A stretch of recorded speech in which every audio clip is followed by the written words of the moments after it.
Bonsoir et bienvenue dans ce 23h dans l'actualité ce soir.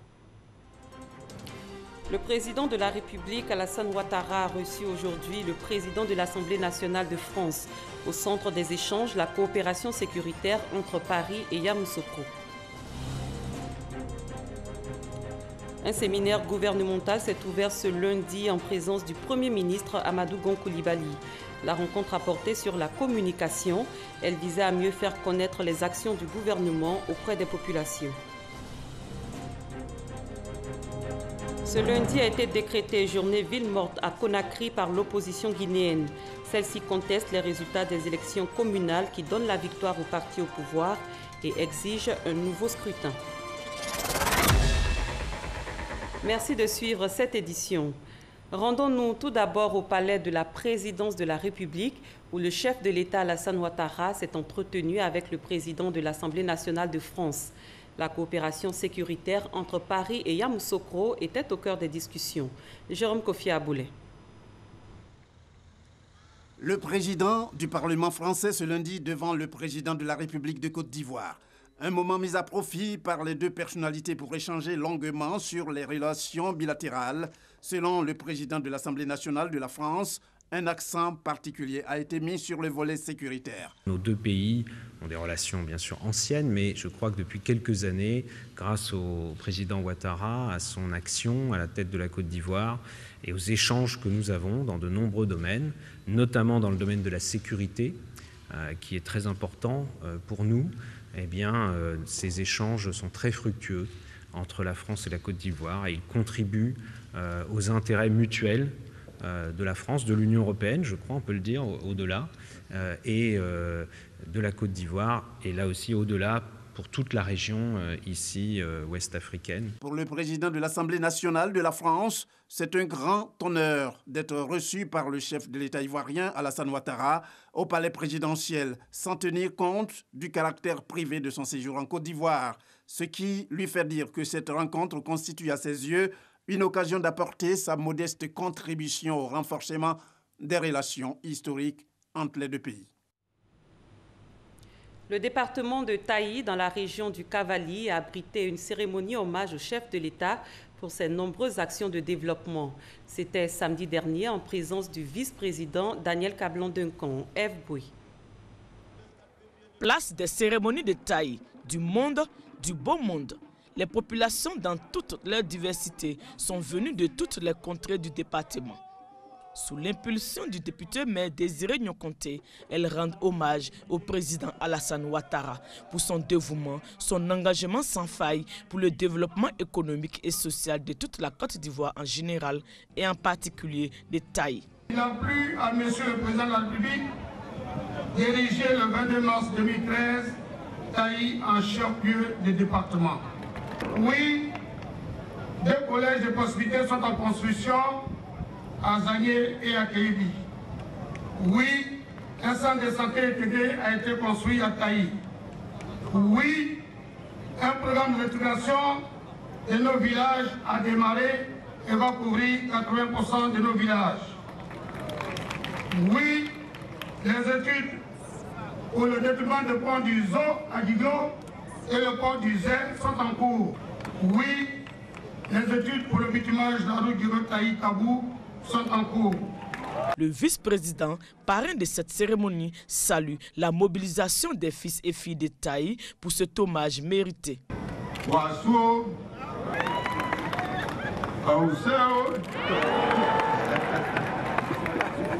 Merci, grand merci pour cette belle et grande mobilisation. Elle est, il faut le dire, exceptionnelle. Le président Alassane Ouattara est un grand bâtisseur qui réalise progressivement et sûrement son ambition de faire de la Côte d'Ivoire un pays émergent à l'horizon. Pour lui, ces nombreuses actions de développement ne peuvent se poursuivre à la condition sine qua non que la paix et la cohésion sociale soient des mises dans la région du Cavali. Il est bien connu que la paix est le préalable à tout développement. Oui, tout développement, c'est bien. Je vous exhorte donc à poursuivre votre action dans la cohésion, dans l'attente, dans l'union, dans la franche et fraternelle collaboration, afin que dans la paix, les choses puissent se construire rapidement. Le développement accéléré pour la région de Taï, c'est le vœu de toutes les populations. Cette journée d'hommage au président de la République a été aussi l'occasion d'inaugurer officiellement les locaux de la préfecture et de baptiser la place des cérémonies, place Alassane Ouattara. Mieux faire connaître les actions du gouvernement auprès des populations, c'est le but d'un séminaire gouvernemental ouvert ce lundi par le Premier ministre Amadou Gon Coulibaly. La rencontre était axée sur la communication. Alexis Ouedraogo. Rendre plus efficace la communication du gouvernement, voilà l'essence du séminaire qui s'est tenu ce lundi à Abidjan. Une rencontre pour peaufiner de nouvelles stratégies et trouver les moyens de créer une plus grande proximité avec les populations. Nous notons beaucoup de critiques et interpellations à l'endroit du gouvernement. Cela nous oblige à mettre en place une communication gouvernementale solide et surtout à y intégrer les nouveaux médias, à savoir les réseaux sociaux. Cette communication doit refléter une grande humilité et de la solidarité vis-à-vis de nos concitoyens afin que ceux-ci se reconnaissent en nous. Car il faut le savoir, communiquer, c'est engager vers et pour l'autre. C'est créer donc de la sympathie. Il s'agit d'une part de mieux appréhender leurs opinions et aspirations profondes et d'autre part d'expliquer et faire comprendre les politiques, décisions et projets de développement afin qu'elles se les approprient. Pour le Premier ministre, c'est un véritable défi pour le gouvernement d'adapter sa communication aux enjeux actuels et futurs, renforcer le dialogue social susceptible de mieux valoriser les résultats et progrès enregistrés dans le pays. La communication gouvernementale doit à cet effet proposer des actions spécifiques susceptibles de redynamiser et rendre plus efficace le message adressé à la population. Ces actions de communication doivent s'inscrire dans le cadre de communication globale du gouvernement, dont le CICG a la responsabilité sous l'autorité du Premier ministre. Il s'agit aussi de renforcer le dialogue social à travers des actions de communication ciblées, en nous mettant davantage à l'écoute des populations. L'efficacité de la communication gouvernementale requiert surtout l'implication de l'ensemble des ministres. Les travaux du séminaire devront permettre donc d'élaborer un document de stratégie globale avec des actions spécifiques et des cibles bien définies. Parlons insécurité avec ce braquage aujourd'hui au marché de gros de Boaké. 2 individus ont emporté la somme de 20 millions de francs CFA. Ils ont fait 1 mort et 14 blessés. Le reportage complet de Kader Sogodogo sur ce fait vous sera proposé dans nos prochaines éditions.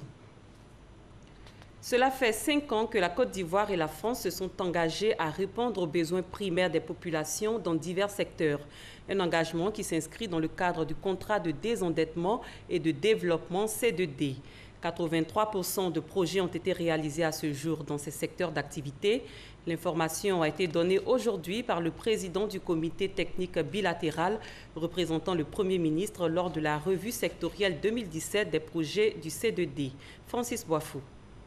De désendettement et de développement C2D après l'atteinte du point d'achèvement de l'initiative des pays pauvres très endettés, PPTE. 2 accords signés entre la Côte d'Ivoire et la France entre 2012 et 2017 pour un montant global de 1151,25 milliards de francs CFA. Sur ce montant, on a eu des décaissements, effectivement, en termes de ressources injectées dans notre économie à travers donc des prestations diverses dans les secteurs de concentration de 708 milliards de francs CFA. Nous avons un taux de réalisation de 83%. En termes de projets, 5 ans après, les experts français et ivoiriens se retrouvent pour dresser un bilan et relancer la coopération en termes de développement. Au-delà de cette performance, disons, globalement satisfaisante, nous puissions trouver les moyens d'aller encore plus vite. Les points d'attention, ils peuvent être énumérés, et j'en vois 3 principalement. La qualité d'exécution de ces projets, les délais aussi, qui sont parfois longs, peut-être trop longs, donc cet accent doit être mis aussi sur cela. Et puis un sujet important, la visibilité à travers la communication. Le contrat de désendettement et de développement C2D a été signé pour répondre aux besoins primaires des populations dans les secteurs de l'éducation-formation, l'emploi, la santé, l'agriculture, et le développement rural, la biodiversité, le développement urbain, l'assainissement, les infrastructures, le transport et la justice. Pour l'exercice 2017, le trafic au port autonome d'Abidjan a connu une hausse de 3,8%. Annonce faite par les responsables du port au cours de sa traditionnelle rentrée commerciale. Ce rendez-vous a réuni tous les acteurs de la communauté portuaire nationale ainsi que ceux de l'Interland. Cheikh Koni. Malgré les difficultés qui ont perturbé ses activités en 2017, le port autonome d'Abidjan, poumon de l'économie ivoirienne, vient de réaliser de bons résultats. Le trafic est passé de 21 700 000 tonnes en 2016 à 22 550 000 tonnes en 2017, soit une hausse de 3,8%. Par ailleurs, le trafic transit et le trafic de conteneurs ont eux aussi connu un accroissement, respectivement de 3 et 4,4%. L'objectif pour fin 2018 est d'atteindre 5% de croissance. Le bien à l'actif de la vigueur de notre économie, c'est les actions de l'État qui ont créé un appel d'air pour les investisseurs qui alimentent le trafic du port. C'est aussi la production agricole et ça contribue justement à alimenter le trafic. La direction du port n'entend pas s'arrêter en si bon chemin. Elle prévoit accentuer les investissements de l'ordre de 1100 milliards de francs CFA pour la construction d'infrastructures ainsi que l'achèvement de plusieurs projets en cours. Les acteurs de la plateforme portuaire saluent dans l'ensemble ces performances dont ils sont les principaux artisans. Toutefois, ils plaident pour la prise en compte des difficultés rencontrées dans l'exercice de leurs activités. Actuellement, on a tous compris que il y a d'énormes travaux qui créent effectivement des perturbations, mais qu'au fur et à mesure que les mois passent, les travaux vont vers la finition et que petit à petit, on arrivera à avoir un port moderne. À ces difficultés, il faut ajouter le stationnement anarchique des camions dans la zone portuaire lié au manque d'espace, la forte congestion du terminal minéralier qui a coûté en 2017 un peu plus de 32,2 millions de francs CFA de surestaries payées par les cimenteries installées à Abidjan. Le ministre des Transports, par la voix de son représentant, a rassuré les opérateurs économiques quant au règlement de toutes ces difficultés.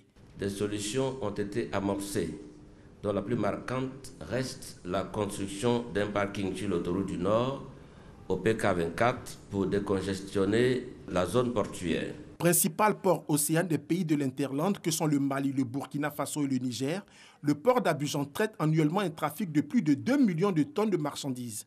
Une performance signe de la vitalité de l'économie ivoirienne, mais surtout le repositionnement du port d'Abidjan dans le cercle des ports africains les plus compétitifs. L'agriculture biologique, qu'est-ce que c'est? Quel est son impact socio-économique? Au 3e jour du Salon international de l'agriculture de Paris-Versailles, des experts ont réfléchi à ces questions. On en sait plus avec notre envoyé spécial sur place, Noa Nianyou. De l'agroécologie, ça veut dire mieux produire sans utilisation de pesticides et sans utilisation d'engrais. De l'avis des experts, l'avenir de l'agriculture passe par cette combinaison. En France, la Drôme a réconcilié ses avantages écologiques avec l'agriculture biologique. Mais actuellement, les agriculteurs conventionnels, ils sont très mal à l'aise parce qu'on leur dit « vous nous empoisonnez avec vos pesticides ». Vous mettez beaucoup d'engrais, de l'azote qui pollue les nappes phréatiques ou les rivières.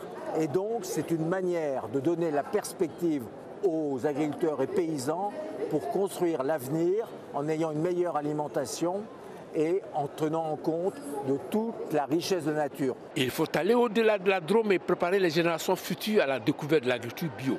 Seulement, voilà, cette agriculture a un prix qui ne freine pas l'ardeur des consommateurs qui acceptent de payer plus cher pour manger mieux.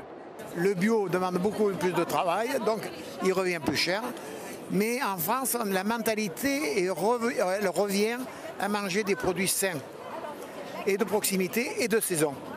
Et comme on a l'ensemble de ces trois facteurs, ça fait que maintenant, les gens, tant pis, ils se sacrifient un peu, mais ils préfèrent acheter sain, bon.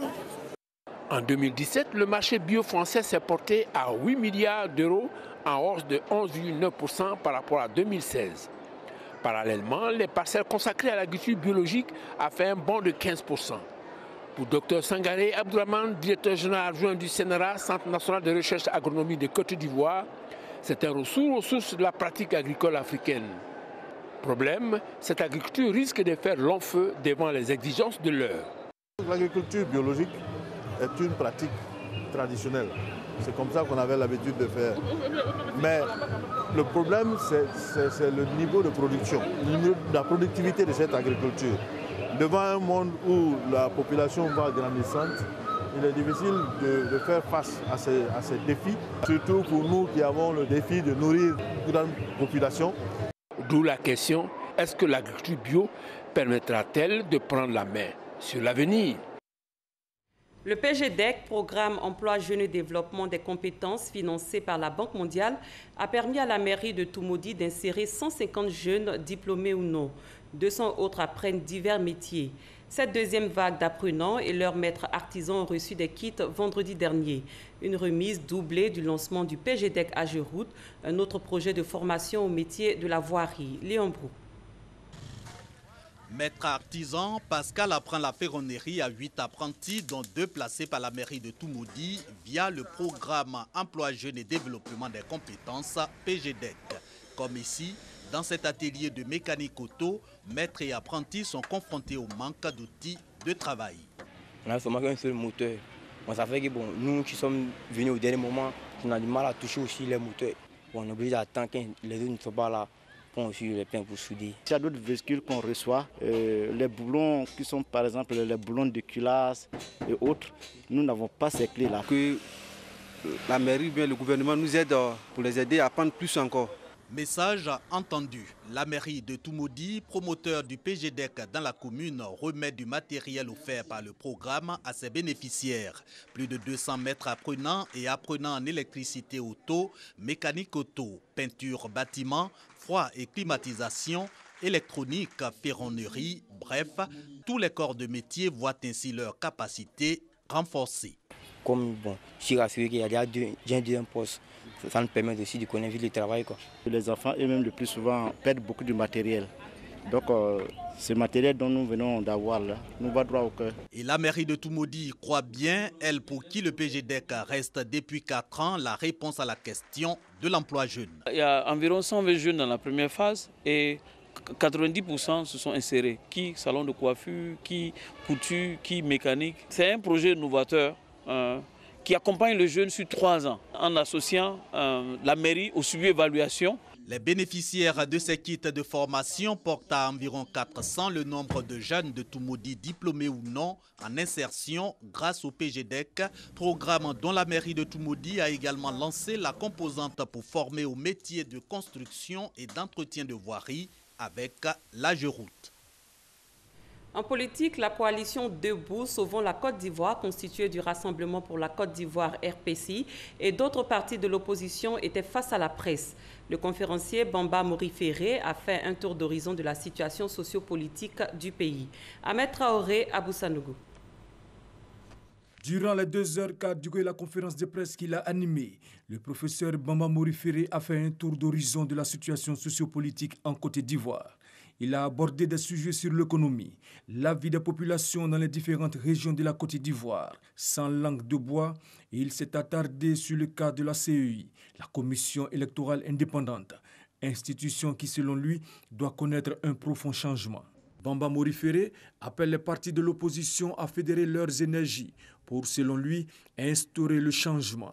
Les partis politiques, mouvements, organisations et personnalités signataires de la présente déclaration décident d'instaurer un cadre d'action pour le changement dénommé Coalition Debout Sauvons la Côte d'Ivoire, en vue de défendre la démocratie, l'état de droit, la bonne gouvernance, réaliser la réconciliation nationale et la souveraineté de la nation, afin de promouvoir une nouvelle espérance citoyenne pour la renaissance de la Côte d'Ivoire dans un véritable sursaut patriotique national.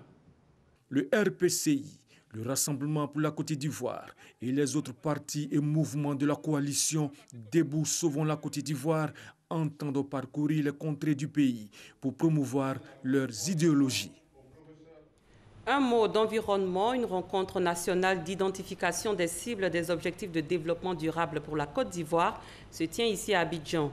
Elle fait suite à l'adoption en 2015 par l'ONU du programme de développement durable à l'horizon 2030. Programme qui comprend 17 objectifs de développement durable et 169 cibles. Grâce Kando. Les Nations Unies ont adopté en 2015 17 objectifs de développement durable ODD. Ces ODD portent, entre autres, sur l'élimination de la pauvreté sous toutes ses formes, l'accès de tous à une éducation de qualité, l'égalité des sexes et l'autonomisation des femmes. Pour identifier les cibles prioritaires des ODD en Côte d'Ivoire, une rencontre se tient ici à Abidjan. Ces 17 objectifs ont une particularité, c'est qu'ils sont universels et indissociables. C'est très difficile de les atteindre tous en même temps. C'est pour ça qu'une démarche possible, c'est de faire une priorisation de leurs cibles, donc les 169, pour savoir sur lesquels on va travailler d'abord, avant de passer aux autres. Nous avons l'opportunité de bénéficier de l'expertise et l'expérience de la francophonie qui dispose d'un outil capital et déjà expérimenté dans la sous-région et aussi au Canada. Pour réussir la mise en œuvre des ODD, le ministère de la Salubrité, de l'Environnement et du Développement durable a élaboré une feuille de route. La sensibilisation, la consultation et la mobilisation de toutes les parties prenantes en vue d'une meilleure appropriation de ces ODD. L'identification et la validation des ODD, l'actualisation de la stratégie nationale de développement durable en Côte d'Ivoire. Le gouvernement ivoirien concentrera donc ses efforts sur les cibles prioritaires définies de sorte à satisfaire les attentes des populations et à pouvoir tenir l'échéance de 2030 telle que souhaitée par les Nations Unies. La Société ivoirienne de pathologie a organisé une activité de dépistage gratuit du cancer du col de l'utérus à l'UFR des sciences médicales d'Abidjan. 1500 nouveaux cas de ce cancer sont enregistrés chaque année. Pour le combattre, le dépistage et la vaccination restent la solution. Ami Sissoko. Mieux vaut prévenir que guérir. Leitmotiv de la Société ivoirienne de pathologie. Dans le cadre de la lutte contre le cancer du col de l'utérus, séance de dépistage gratuit au laboratoire d'anatomie pathologique. Longtemps, on a entendu, quand une femme meurt quelque part, on dit cancer du sein, cancer de l'utérus.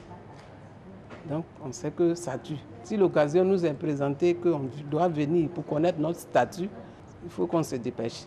Le cancer du col de l'utérus est le deuxième cancer de la femme en Côte d'Ivoire après celui du sein. C'est aussi la première cause de mortalité par cancer. Il est causé par le papillomavirus humain. Sa contamination est liée à l'activité sexuelle. Ce sont plus de 1500 nouveaux cas enregistrés chaque année. Pourtant, il peut être prévenu et guéri, juste par un prélèvement au niveau du col de l'utérus. Ces prélèvements seront étalés sur une lame analysée au microscope. Cette analyse va nous permettre de voir celles qui présentent des lésions qui peuvent aboutir au cancer, ce qu'on appelle la lésion précancéreuse. Et une fois le dépistage est fait tôt, alors il se traite. 30 à 40 minutes suffisent pour donner le résultat. Et Dieu merci, mon résultat est négatif. Je suis située et je compte encore revenir le faire dans 3 ans comme le médecin me l'a conseillé. Le médecin m'a dit que tout va bien, que je n'ai pas de soucis. Ça fait la 2e fois et je suis contente de me savoir en bonne santé. Les cellules précancéreuses ne présentent aucun signe. Une femme peut porter la maladie pendant 15 ans en toute ignorance. Seul le dépistage pour les femmes âgées de 25 à 65 ans et la vaccination pour les adolescentes peuvent mettre les femmes à l'abri du cancer du col de l'utérus. Je vous propose à présent le point du HCR sur l'apatridie. Le porte-parole du Haut-Commissariat aux réfugiés, Romain Desclous, estime que les problèmes d'apatridie sont essentiellement liés à des problèmes de lacunes administratives et législatives. S'il considère qu'il y a eu des progrès, pour lui, il reste encore du chemin à parcourir. Les États de la région doivent tous accéder aux textes internationaux. Il faut également que leur législation soit en phase avec ces recommandations. Et justement, la RTI, en la personne du journaliste Michel Digré, vient de remporter le prix du concours de lutte contre l'apatridie. Cette distinction récompense le journaliste qui s'est illustré le mieux dans des reportages sur cette problématique. C'est une initiative du Haut-Commissariat aux réfugiés et du service d'aide et d'assistance aux réfugiés et apatrides. Olivier Iriebi, Herman Guivé. Michel Digré. Michel Digré. C'est l'enquête du journaliste Michel Digré de la RTI qui a fait l'unanimité au sein du jury sur la centaine de productions évaluées. Il remporte ainsi le premier prix du meilleur journaliste pour la lutte contre l'apatridie. Je suis content parce qu'il y a eu une émulation et un nombre important de professionnels de médias qui se sont mobilisés, qui ont participé à ce prix. Et je crois que ce soir, c'est éloquent. Sa production décrypte la problématique de la non-déclaration des naissances à l'état civil et les risques d'apatridie auxquels sont exposés les concernés. Dans les zones dites centre-nord-ouest, plusieurs accouchements sont faits à domicile par des matrones, avec souvent beaucoup de complications. En fait, qu'aujourd'hui, là, c'est nous dépasser. Si nous, toujours, quand on a fait, c'est propre, c'est bon. On a fait beaucoup d'enfants au village. Et puis, les femmes, ils sont contents.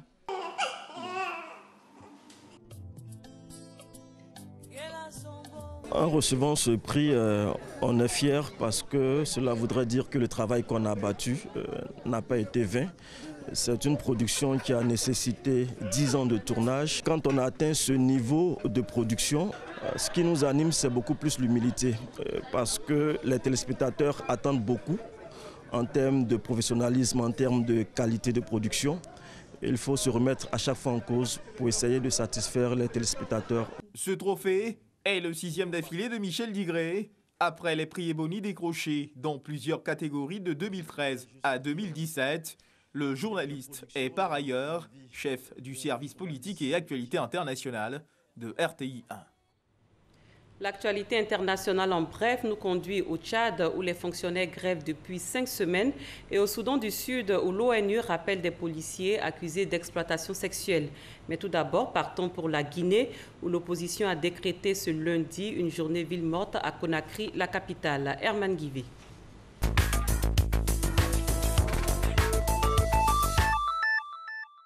Des rues pratiquement désertes, des forces de l'ordre qui tentent de dégager les voies, des barricades posées par des manifestants dispersés en petits groupes, un trafic au ralenti.